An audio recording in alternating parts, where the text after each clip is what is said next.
Chapter 5, Kid's Treasure. Jack and Annie watched in horror. The gold-greedy pirates seemed to have lost their minds.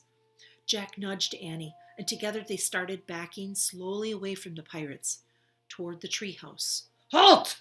Captain Bones shouted, and he aimed the pistols at them. "Not another step, you lubbers!" Jack and Annie froze. Captain Bones grinned his black-toothed grin. "Tell old Bones where the rest is," he growled, "or prepare to meet thy doom." What rest is?" said Annie. "The rest of the treasure," roared Captain Bones. "I know it's on this island. I have a map." He reached into his belt pouch and pulled out a torn piece of paper. He waved it at Jack and Annie. "Is that a treasure map?" asked Jack. "Aye, it's the map telling about Kid's treasure." "Which kid's treasure? Not us kids," said Annie. "We don't know anything about a kid's treasure."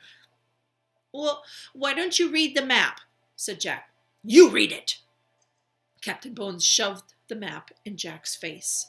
Jack stared at the strange markings on the paper. "Well, what does that mean?" asked Jack. "What does what mean?" asked Captain Bones.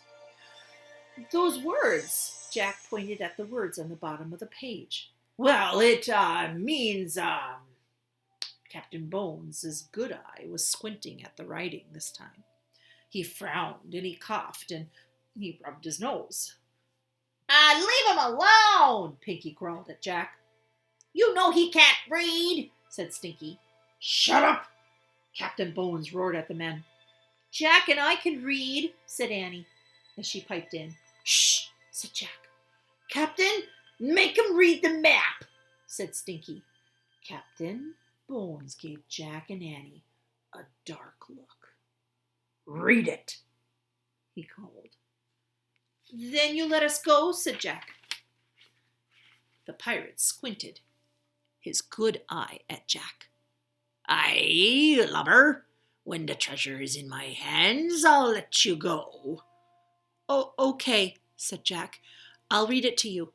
And he looked at the map. "It says, 'The gold doth lie beneath the whale's eye.'" "Heh!" Captain Bones scowled. "What's that supposed to mean, you lubber?" Jack shrugged. "Hang it! Take 'em back to the ship," shouted Captain Bones. "They can rot there till they're ready to tell us how to find Kid's treasure." Jack and Annie were tossed into the rowboat. Waves splashed the sides. The sky ahead was dark with thunderous clouds. A strong wind had started to blow. "Row, dogs, row!" said Captain Bones. Pinky and Stinky began to rowing toward the big ship. "Look," Annie said to Jack. She pointed to the shore. Polly the parrot was flying over the sand. "She wants to help us," whispered Annie. Polly started to fly over the waves, but the winds were too strong. She turned around and flew back to the island.